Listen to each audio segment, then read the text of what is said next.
2 million years BC. Three of the greatest predators on the North American continent battle for supremacy. Among these killers is a flightless bird, 7 feet tall, lusting for blood. Its name says it all.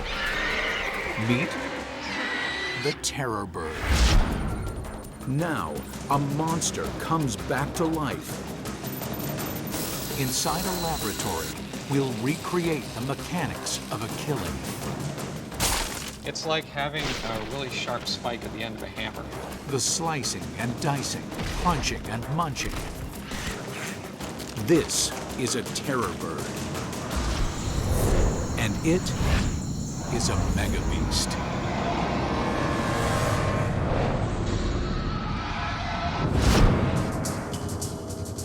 Just what makes a terror bird so terrible? First, it helps to tower over the competition, walk on 2 legs, and weigh 300 pounds. Second, it doesn't hurt to own and often use a powerful and unusual weapon, a razor-sharp beak. These are only 2 things that put the terror in the terror bird.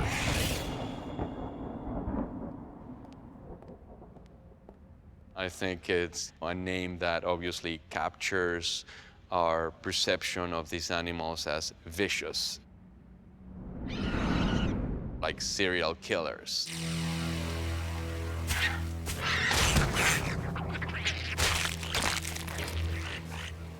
For 58 million years, this beast dominates a continent. In this case, South America. This represents the only time in our planet's history that a bird reigns as a megabeast. Somehow, these magnificent creatures achieve unparalleled success, but then vanish suddenly. But there is nothing like these enormous predatory birds today, which makes their loss all the more tragic, for scientists at least. They would like to know the reasons for this rise and this fall. And looking back millions of years isn't easy. The challenge we have with these extinct animals is they're really just a pile of dusty bones, and they can't really fully speak for themselves. Investigators have traced the origins of the terror bird's deadly skills back to the dinosaur age. In fact, the terror bird, also known as Titanus, and T-Rex were relatives.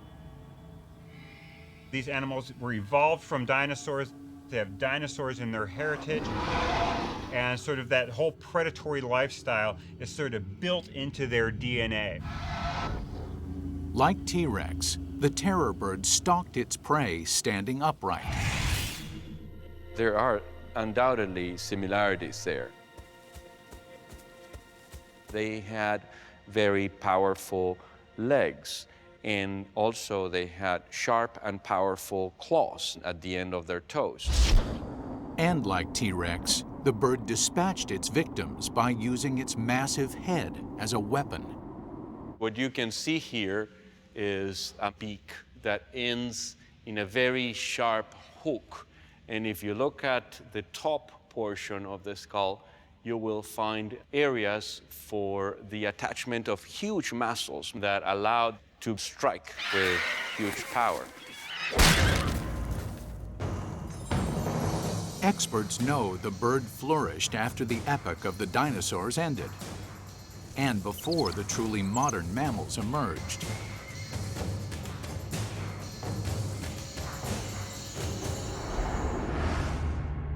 At the time, South America was an island cut off from the rest of the world. A Garden of Eden. Then, around 5 million years ago, volcanoes by the dozens erupted. And what would become the New World began to change. From the depths of the sea, a spine of land emerged. For the first time in millions of years, a bridge of Earth connected the continents of North and South America. Today, we call this land the Isthmus of Panama. In what's known as the Great American Exchange, animals ventured across this land bridge. Among those heading north were the terror birds, who had evolved across 50 million years to their current status as a super predator.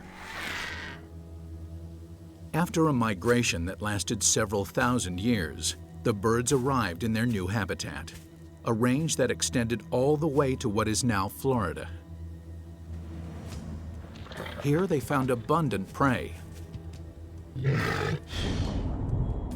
But this gourmet menu was served in a very tough neighborhood.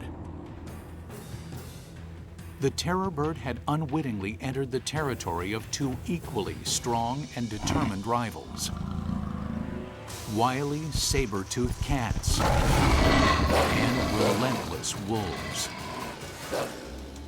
You've entered into a guild, we would say, a group of animals that are all doing the same sort of thing, going after and killing large prey. The cats and wolves are not about to let the arrival of a pushy newcomer go unchallenged. So began a conflict that was to be played out only once in the history of the planet. 3 species, 3 alpha predators, and just 1 survivor. Why? The best way to answer that question is to study the behavior of their modern counterparts. Gray wolves, like their cousins, the Edwards wolves, who lived at the time of the terror bird, teach us how the pack socialized 2 million years ago. The lions of the Serengeti reveal hunting strategies of the North American saber-tooth. The ultimate testing grounds are the prehistoric plains of North America. Here, it's a mega showdown for survival or starvation.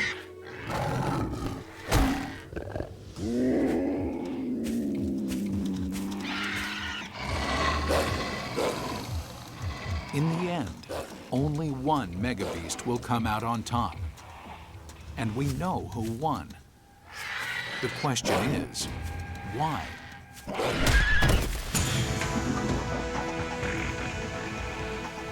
Using cutting-edge science, we breathe new life into an old monster, strip off skin, and transform the muscles into a pneumatic-powered mechanical beast. Imagine the razor tip of a spear flying at a breakneck pace. Speed and muscle power then slams that spear home, turning this bird into a living, deadly weapon. This biomechanical system is unique. There are no modern-day predators that use this method to kill.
We are lucky. We missed out on this beast by about 2 million years. The terror bird was an evolutionary marvel, hatched from a warm nest. a direct descendant of the dinosaurs with a razor-sharp beak. A killing tool, more dangerous than that of any known predator today. But this perfect predator was not perfect enough to survive. The question is, why? When we look at the tools in its arsenal, the mystery only deepens. For in a world where food is abundant, the three top predators are all chasing the same thing: dinner. Success comes down to who executes the most efficient pursuit and who can hold on to it. Then and now, prey are so adept at eluding capture that 50% of all pursuits end unsuccessfully.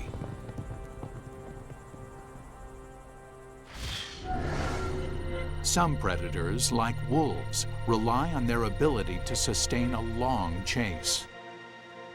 A pursuit predator, like a wolf, is one that just simply tries to run its prey to exhaustion. 50, 60, 70 miles at one time. For wolves, success depends on working well with others. Wolves are social hunters, and the pack would go in, attack, and retreat with multiple animals working simultaneously. Hunting in a pack enables the wolves to bring down prey much larger than themselves.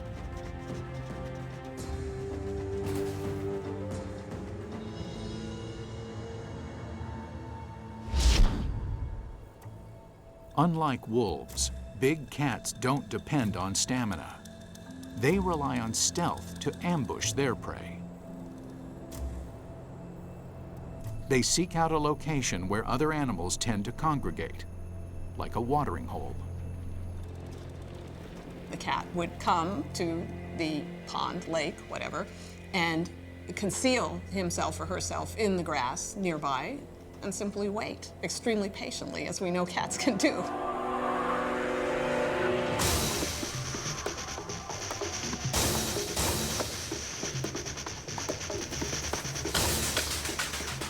A saber-tooth waits so long for its prey, it catnaps. It often hears its prey before seeing it. The element of surprise enables the cat to stalk and attack without warning. But the terror bird is a much more versatile hunter. It can stage a sudden ambush or endure a long pursuit, like the wolf. The stamina for running long distances is encoded in its DNA. Birds have amazing respiratory systems. They have air sacs all throughout the body, and they have this great ability to extract oxygen from the air. I mean, if you think about, migrating birds that'll fly thousands of miles at a time, they have to be able to supply oxygen to their flight muscles that whole time. An exceptional lung capacity is also found in ground birds, such as ostriches. They are some of the fastest of all animals, reaching speeds up to 40 miles per hour. From the neck down, the physique of the ostrich is strikingly similar to that of the terror bird. Running animals tend to have the muscle mass concentrated near the hip, so there would be big thigh muscles. But then as we move past the knee, down to the ankle and to the foot, there won't be very much meat there. There'll be relatively little muscle.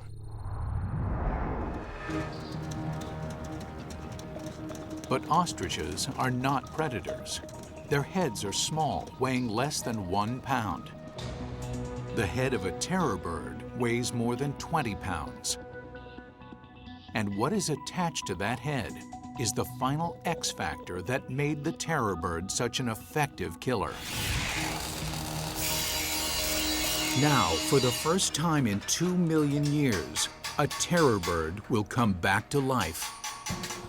With the help of special effects designer Rudy Machinga, paleontologist Eric Snively is going to duplicate the mechanics of this strike. So it wants to strike down as powerfully as it can, drive the beak into flesh, and then get away. If it has to, it'll strike again and again.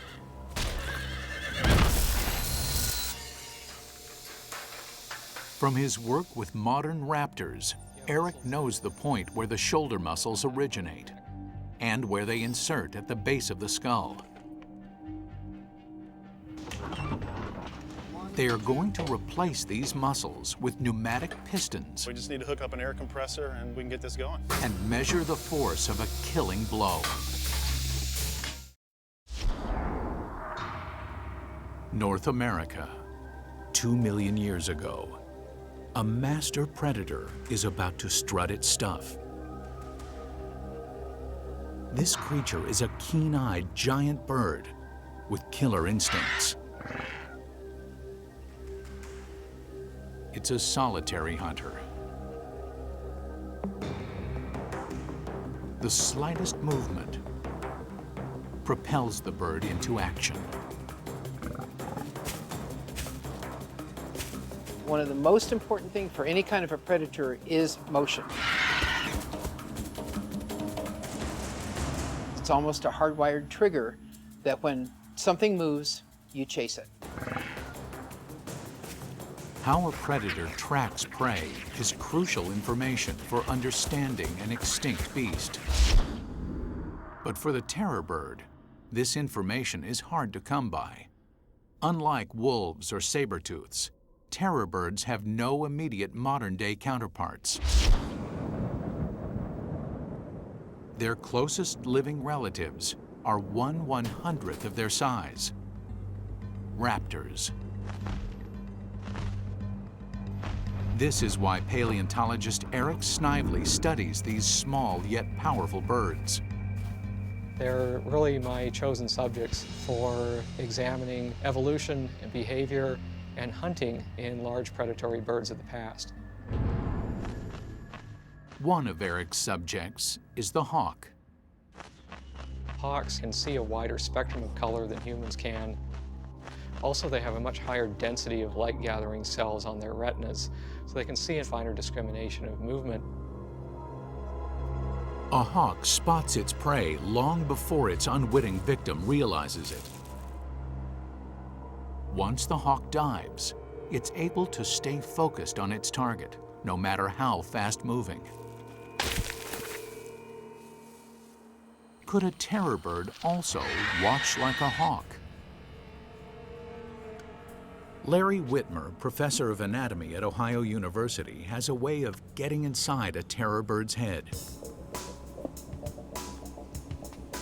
He uses CAT scans to analyze fossils that are millions of years old. Here we've got the skull of a terror bird that we've made transparent so we can see what the brain structure is like. We can get a closer look by actually making the skull go away completely, and we can zoom right in on the brain.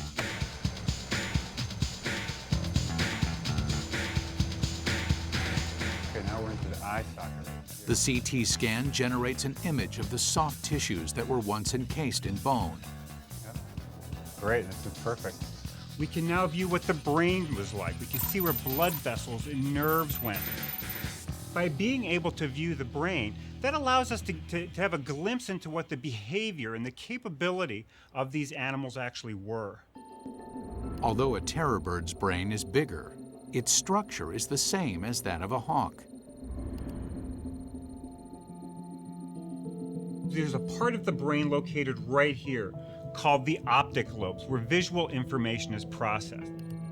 For instance, in both cases, we can see that the optic lobes are very expanded, suggesting that vision was important. The scan reveals that raptors and terror birds have something else in common. One thing that I'm really struck by is the large size of the cerebrum, the higher part of the brain, the seat of cognition and problem solving. For the terror bird, or Titanus, the question is, how does it use its smarts to hunt? A predator needs to solve the problems that the prey are presenting to it. To be wily. To be able to get around any of the defenses that the prey is offering. For the terror bird, or Titanus, the question is, how does it use its smarts to hunt? Like, where is the prey relative to trees, and how am I going to try and capture that prey item? They would really be very good at scanning the horizon by looking out to the side and covering a very wide field of vision.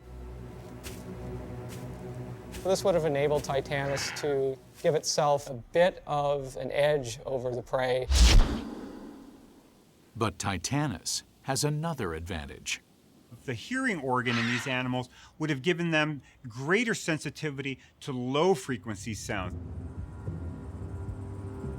Its hearing enables it to identify prey through barely audible sounds.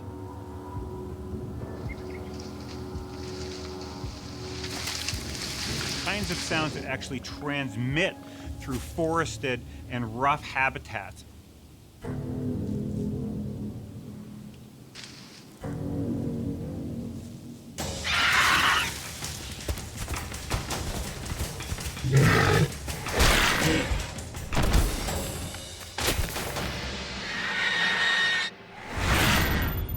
State-of-the-prehistoric art seeing and hearing allow terror bird to find its prey.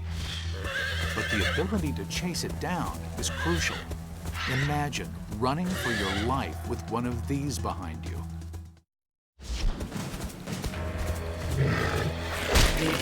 Titanus, the terror bird. A marvel of evolution, the ultimate raptor. Nothing quite like it exists on Earth today. Of three of the most evolved apex predators who lived 2 million years ago, wolves, saber-toothed cats, and terror birds, only one remains. Why? Survival of the fittest.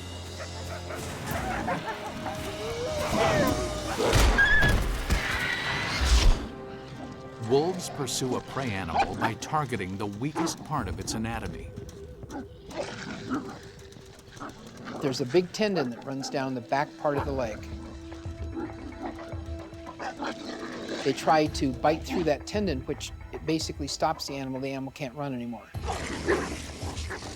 As the prey falters and panics, suddenly the wolves themselves are at risk.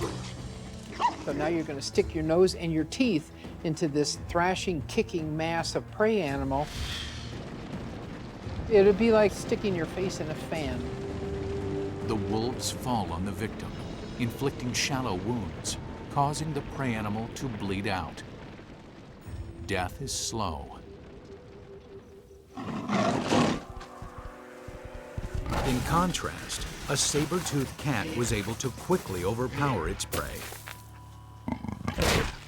And they would clamp the sabers into the underside of the neck, the vulnerable part where you have all these lovely things like the windpipe and jugular veins and carotid arteries.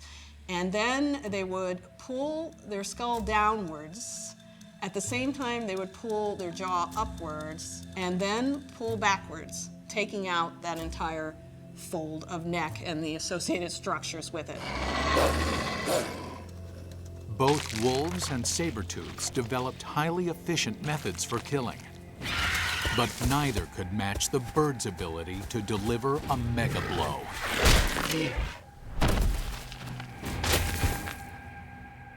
To kill prey, it would have used its neck to drive the tip of the beak down into the prey.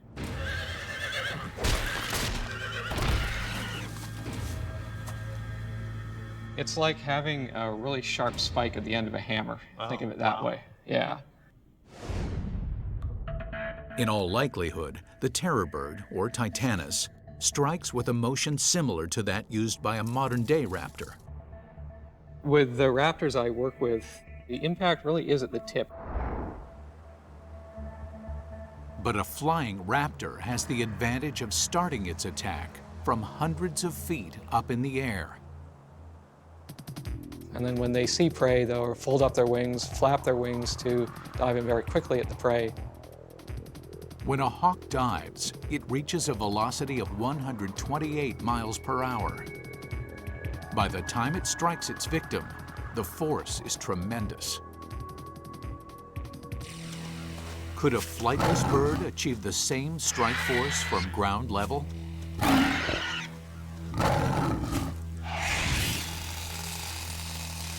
Until recently, we could only imagine what the bird's strike looked like. But now, in an unprecedented experiment, Eric and Rudy will use a mechanical beak to replicate the death blow. To measure the power of this force, Eric and Rudy have called in Time Warp's high-speed cameramen, Jeff Lieberman and Matt Kearney. They will capture Terror Bird's killing blow on high-speed video. Rudy, how's it going? Good Jeff, to see how you you. doing? Nice to see you. Rudy, Matt, how are you? Good to see you, man. So what do we got in here? We have the Terror Bird. Terror Bird. Nice. Okay, so minus the wings. It's basically just the neck and the head. Let's tear it out of here. Not bad. All the way in? All the way in. Let's bring it under the silk. Watch your step over this. During an attack, the Terror Bird can deliver a fatal blow in a split second. The bird rears its head back, slightly raising the tip of its beak. With one wicked blow, the beak penetrates the back of the spinal column, or drives the nail directly into the skull. The first test is a honeydew melon. Its consistency is strikingly similar to the gray matter inside our heads. Hit it. Ready? Here we go. Yeah.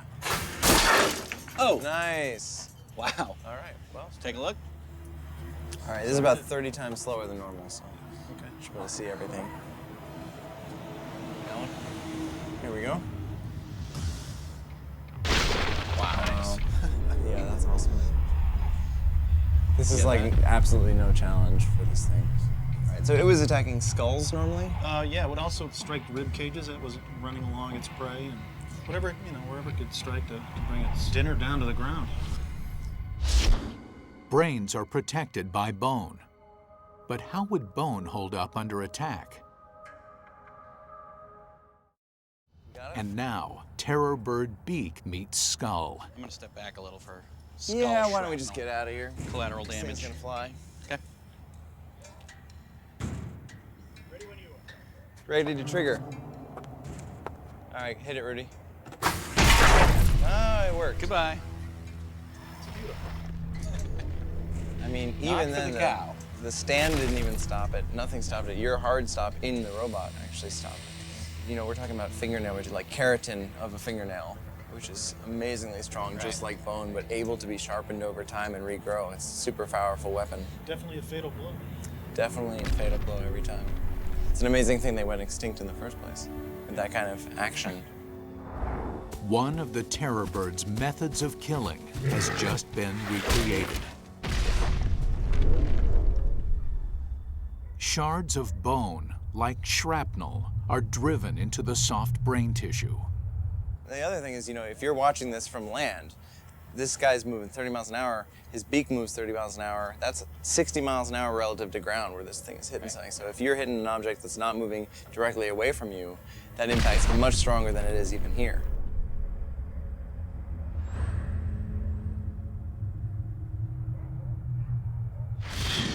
But killing is just one part of the picture. No matter how fast and efficient the kill is, the bird still has to eat. And this is where the real danger begins. The longer it takes to consume your prey, the more likely other predators will show up and demand a share.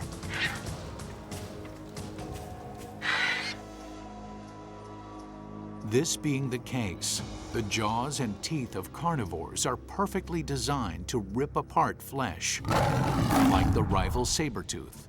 One of the main advantages of having sabers is a very rapid kill. you're less likely to attract the attention of other carnivores because you get it over with quickly, not much noise. And you can feed for longer before somebody else detects that you've got something they might want to steal from you. In spite of this, carnivores rarely have the time to savor their food. There is a term now for stealing someone else's dinner. It's called kleptoparasitism. So like kleptomaniac thievery, and then parasitism because you're coming in and you're parasitizing someone else's kill. Any sign of a skirmish alerts others to the possibility of booty. The smell of death rings out like a dinner bell.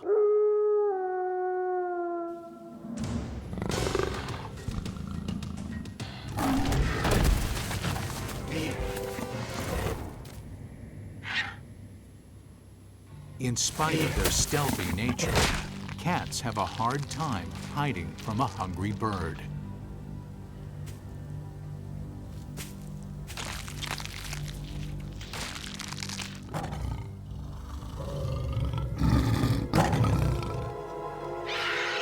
The terror bird would have, I think, the advantage in that situation because the cat could not get behind the terror bird.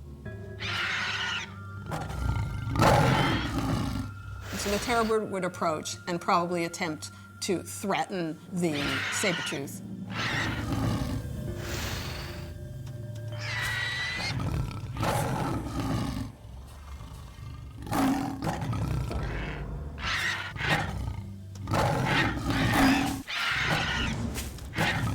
The terror bird would have been very imposing at standing upright so that a cat would be looking up at it, and this big bird with this very big beak would be looking down at it.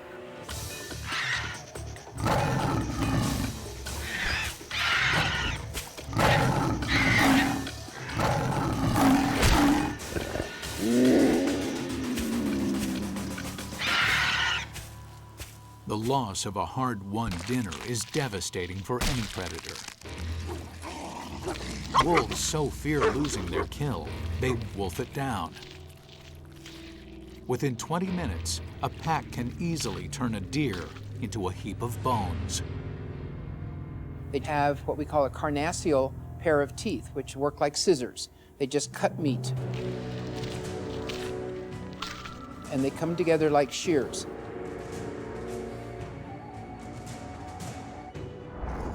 But the terror bird is not equipped with teeth. How does it compensate for this seemingly glaring handicap? With smaller prey, this huge bird uses the same feeding strategy as an owl. It swallows its prey whole. Something like Titanus could probably choke down something about the size of a small pit bull.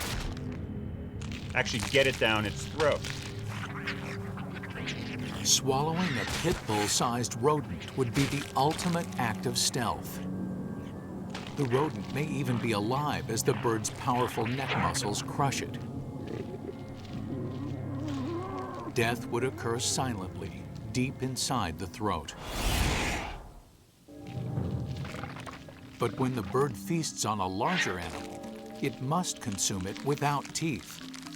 Hence, a different strategy, one used by today's hawks. A hawk uses its talons to hold down its squirming victim while it rips at its flesh with its beak.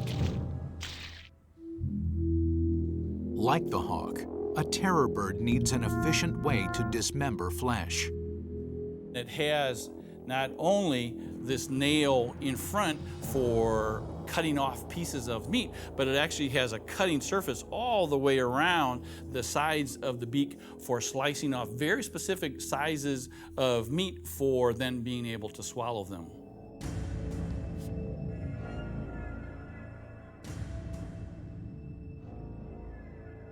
Here we go. Everything we have seen about the terror bird illustrates why it is such a perfect predator.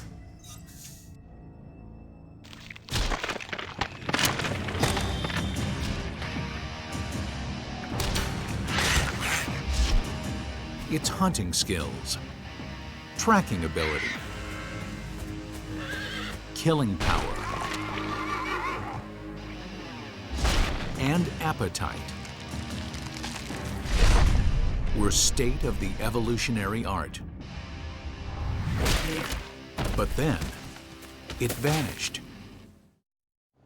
But this lost creature shares another vulnerable characteristic with dinosaurs.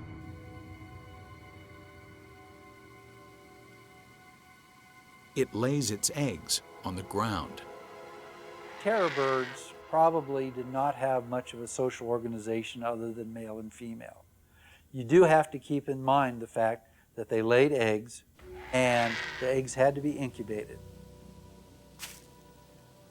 This breeding habit puts its young at risk.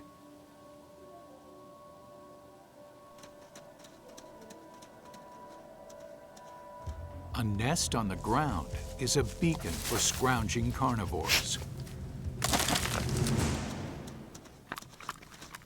So if you're the bird, it's a very bad thing because that's your next generation.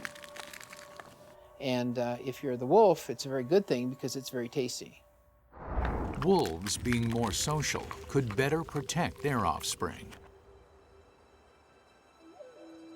And they have an even more potent weapon that ensured their survival. They travel in packs. And members of a pack communicate with one another in unseen but powerful ways.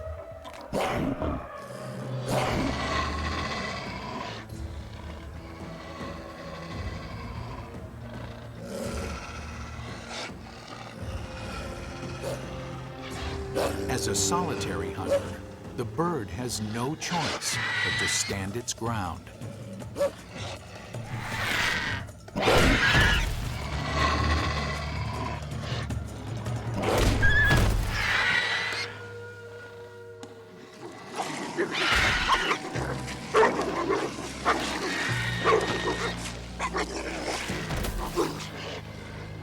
Soon, the sounds of teeth gnawing on bones rises from the pack. This pinnacle of feathered evolution is dead, and the rest of its species would soon follow. Could their demise have come about because these solitary birds could not compete with social animals?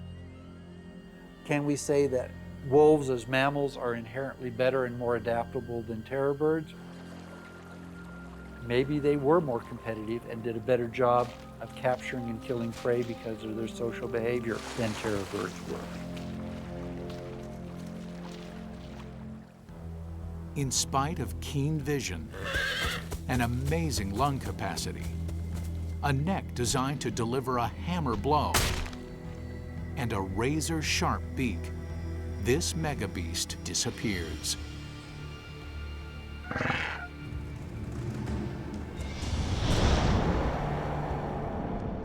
Scientists can't prove that wolves were the sole cause of terror birds' extinction.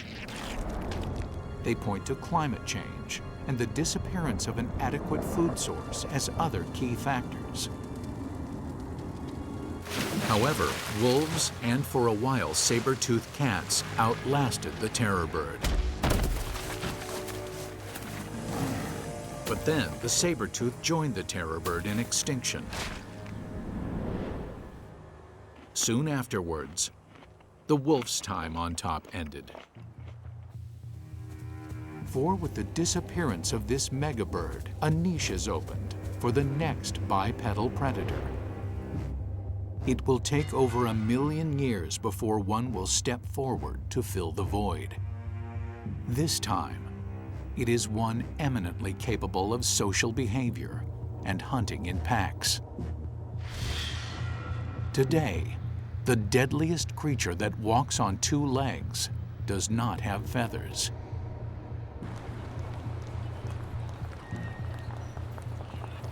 And for now, at least, we rule the earth. For now.